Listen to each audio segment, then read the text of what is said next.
मेरे प्यारे विश्ववासियों, देशवासियों, रेकी के बारे में आपने बहुत पढ़ा, सुना, देखा, समझा, जाना, ट्रेनिंग भी ले रहे हैं और उसको प्रैक्टिस भी कर रहे हैं। उससे आपको रिज़ल्ट भी आ रहा है और आप रेकी की तरफ बहुत ज़्यादा आकर्षित भी हैं और आपको ये लगता है कि रेकी करके आप अपनी और अपने परिवार की प्रोटेक्शन शील्ड बना सकते हैं।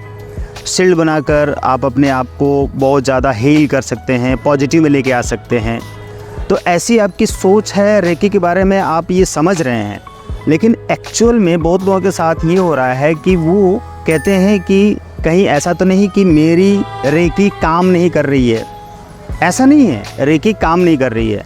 आप जब रेकी कर रहे हैं तो उस टाइम पर आपको ये देखना है कि आपका इंटेंशन कैसा है। क्या आपका इंटेंशन बिल्कुल ही प्योर है?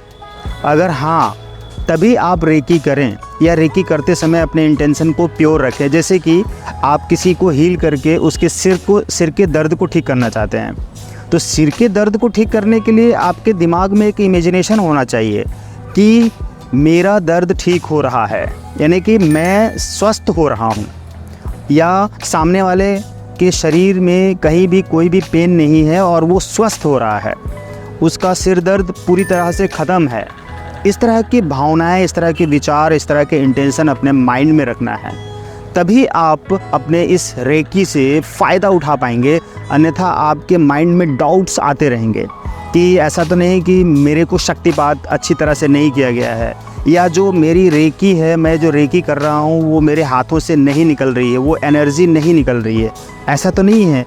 और इस तरह के जब विचार आपके माइंड में आएंगे तो आपको तरह तरह के नकारात्मक विचारों से परेशान होना पड़ेगा। और साथ ही साथ देखिए दूसरी बात कि आप जब रेकी करें तो ध्यान रखें कि बिना मांगे रेकी ना दें किसी को भी।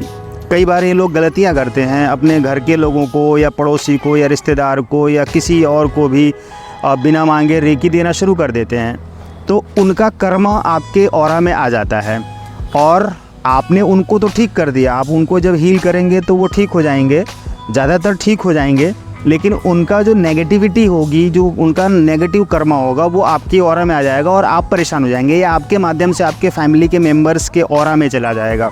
तो उनका दर्द है या उनकी कोई बीमारी है या उनका कोई डिप्रेशन है या कोई घर का प्रॉब्लम है या कर्ज है, इस तरह की कोई भी बात जो है वो उसकी सामने वाले की ऑरा से निकलकर आपकी ऑरा में आ जाएगी।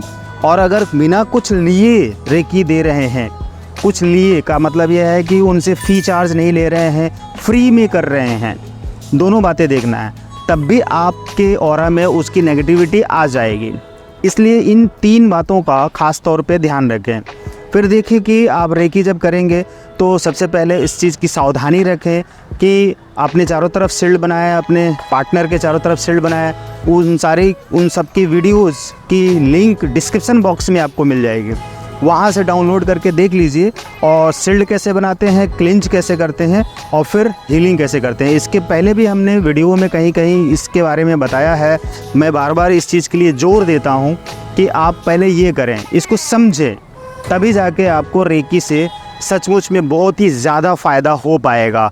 अन्यथा आपको डाउट बना रहेगा और आप रेकी सीखने के बाद भी इसमें आगे नहीं बढ़ पाएंगे।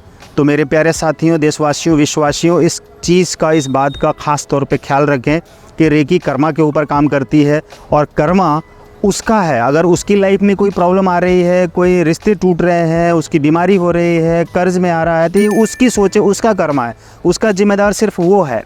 तो उसकी उस प्रॉब्लम से बाहर निकालने के लिए आप मेहनत करके रेकी देते हैं और उस रेकी से उसकी प्रॉब्लम सॉल्व हो रही है, तो उसके बदले में पहले आपको कुछ फ़ी चार्ज धन के रूप में लेना है। कुछ भी 100 रुपये, 200, 500 जो आप फ़ी चार्ज डिसाइड करते हैं वो ले लीजिए, फिर उसको रेकी दीजिए, क्योंकि एक्सचेंज करना होता है एनर्जी। वो आपको मनी के रूप में एनर्जी देगा और आप उसको एनर्जी के रूप में उसकी प्रॉब्लम को सॉल्व करने के लिए रेकी देंगे। तो दोनों का बैलेंस होना ज़रूरी है, इस चीज़ को समझिए, राइट। कुछ भी पूछना हो तो आप व्हाट्सएप पे कांटेक्ट कर सकते हैं। Thank you.